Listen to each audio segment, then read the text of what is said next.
We found these incidents reported in the Aviation Safety Reporting System. It's a database that's actually maintained by NASA, not the FAA, though the FAA has access to it and is the responsible party for funding it, and the reports can filter through them.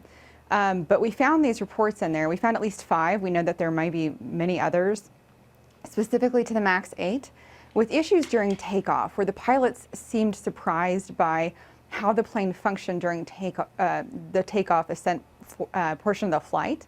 And they were concerned that they weren't properly trained on it and that the manual didn't seem to cover it. And even when Boeing made an update to the manual after the Lion Air crash last fall, some of the pilots said that it still wasn't enough. Wow. So Jim, hearing all of this, what do you think Boeing's liability might be?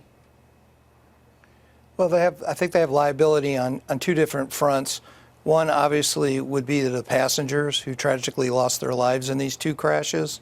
And then secondly, they're going to have liability with the airlines, because now that the planes are grounded, all those airlines have had to take those planes out of service. And I also thought, Jim, it was interesting what you say here, that they have often indemnification agreements where if the aircraft have a problem, Boeing has to pay the airlines. Is that right? Typically, when they do a new sales contract, many times written into the contract is if there is a technical problem with the airplane where the planes have to be grounded, not only does Boeing have to fix the problem, but there is some type of liquidated damages provision where Boeing would have to pay the airline a certain amount for the number of days it's grounded. And there's other ways that Boeing and the airline can come to agreements, perhaps taking discounts on future orders or working on supplying parts and those kind of things. So it faces both near-term costs and potentially long-term or bigger costs from this as well. Cary, what were you able to find out about how unusual complaints like this might be in the database, and why did it take so long for you to discover them? Why even other reporters who then tried to find these complaints said it was very difficult to try to do so? Is there a broken process in terms of how these complaints are handled? Yeah, so the problem with this database is that the FAA allows them to submit all this anonymously to a degree.